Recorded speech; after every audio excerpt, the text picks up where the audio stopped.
Hello guys, good morning, welcome to my channel and it's me again, ang inyong chismosong ka-Aldo Vlogger. So, good morning everyone, happy Monday sa ating lahat. So, yung iba'y papasok na naman sa school at syempre isang linggo na naman yan. And guys, kagabi umulan, so mag-ingat-ingat tayo. Kung wala talagang pasok, edi huwag nyo nang papasukin mga anak ninyo, okay?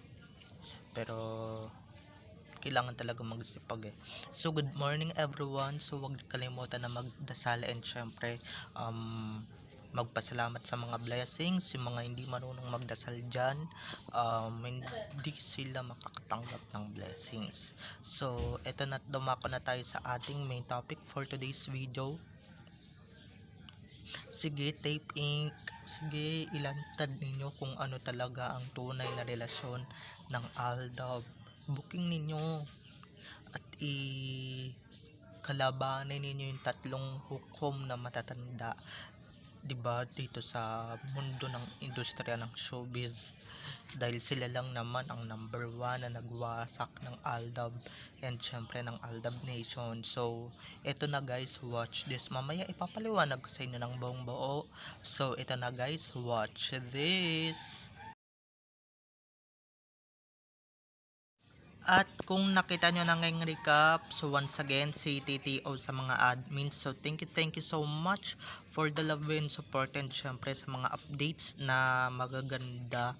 Dahil kung hindi dahil dyan sa mga yan at kung hindi nyo ako pinapahintulutan na ilabas lahat yan, diba wala ako ngayon dito sa kinalalagyan ko. And syempre, hindi dad hindi dadami itong social media, hindi ito dadami itong social media followers ko kung hindi dahil sa kanila, and syempre kung hindi dahil sa mga followers ko na throughout my 3 years journey dito sa YouTube, 'di ba walang kwenta.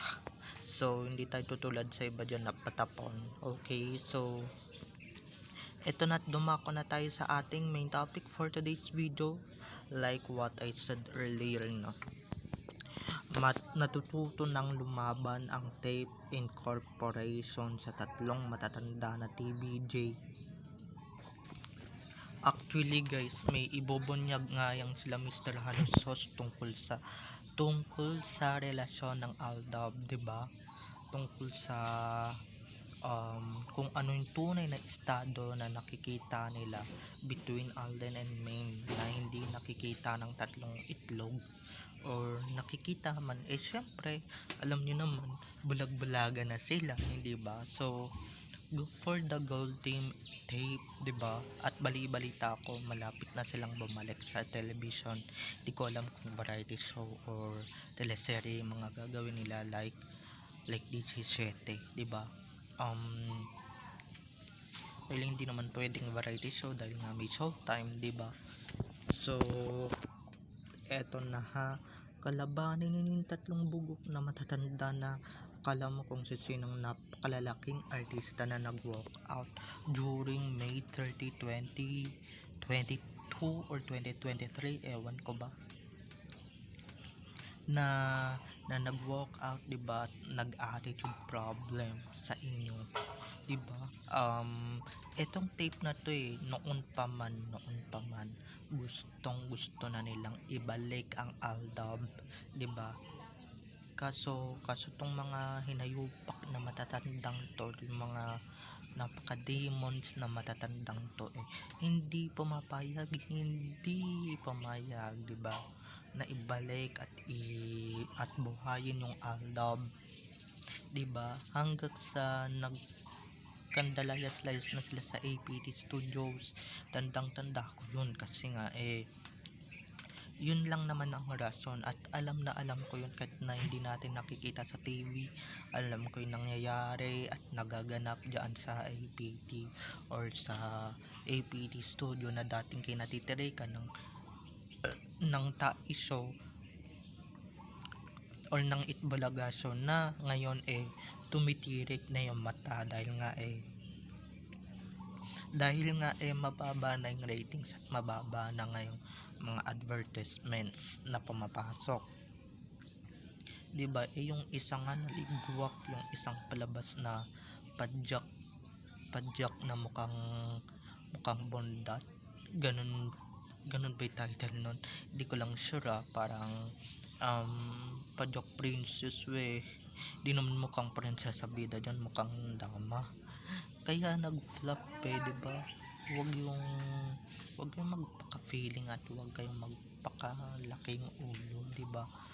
um, at eto nga, sige lang tape, sige lang, ibunyag inyo kung ano yung dapat ibunyag na sikreto at lihim ng Aldab na hindi binubunyag ng sinaunang mga tao, diba, at hindi at hinahadlangan at pinipigilan nila. Sige lang tape pink, ibunyag nyo na, diba, total wala na yung mga dating naghahari-harian dyan sa tape ink, diba, na balik na sa original nilang mga hari ang tape ink. So go for it tape, diba, buti pa yung tape kakampi natin, pati yung showtime kakampi natin.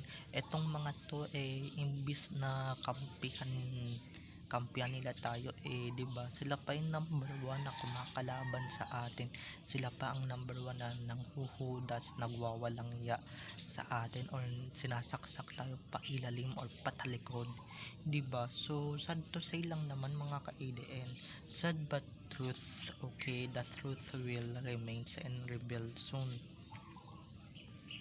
Eto nga lang, diba, may away-away yan. So gantihan nyo na tape yung mga walang kwentang dabarkads na akala mo kung sino na napakalalaki na ng pog na mag-produce, hindi naman kaya, diba. So wala talagang wala tayong konsiderasyon, or wala silang konsiderasyon sa mga pinagagawa nila.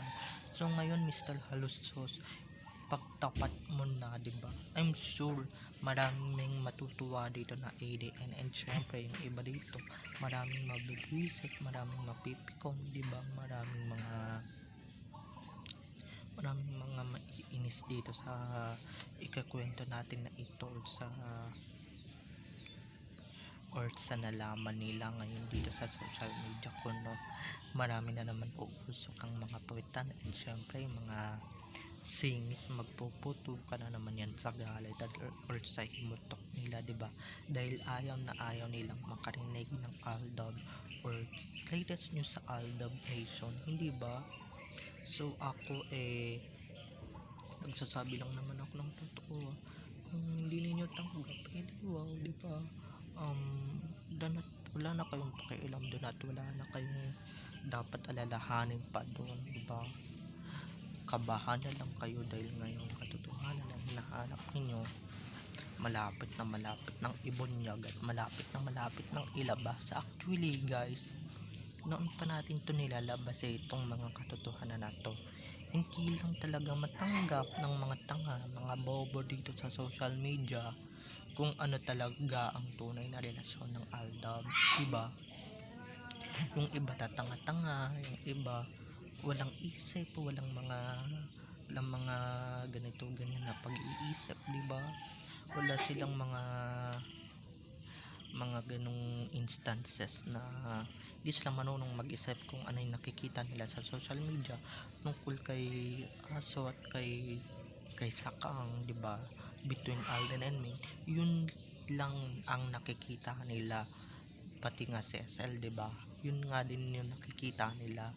Pero yung totoo, yung Aldab, hindi ninyo nakikita kasi nga mga bulag kayo, at syempre mga tanga din kayo, diba. Lalong-lalo na yung iba dito, diba, pagpipilitan nila kung ano yung mga nakikita nila. Syempre, diba, ganun sila, ganun yung trabaho nila. So eto lang nga, maisingit ko lang, kung hindi pa kayo nakakapag-subscribe, mag-subscribe na kayo, and syempre huwag niyo kakalimutan na i-click ang notification bell para ma-notified kayo sa mga susunod ko pang i-upload na mga videos, okay. Eto na nga, balik tayo sa ating topic. Speaking of paghihigante, kasi nga siling ape, diba, maghiganti na kayo, please, diba. Ano na ako, kati na ako maghiganti sa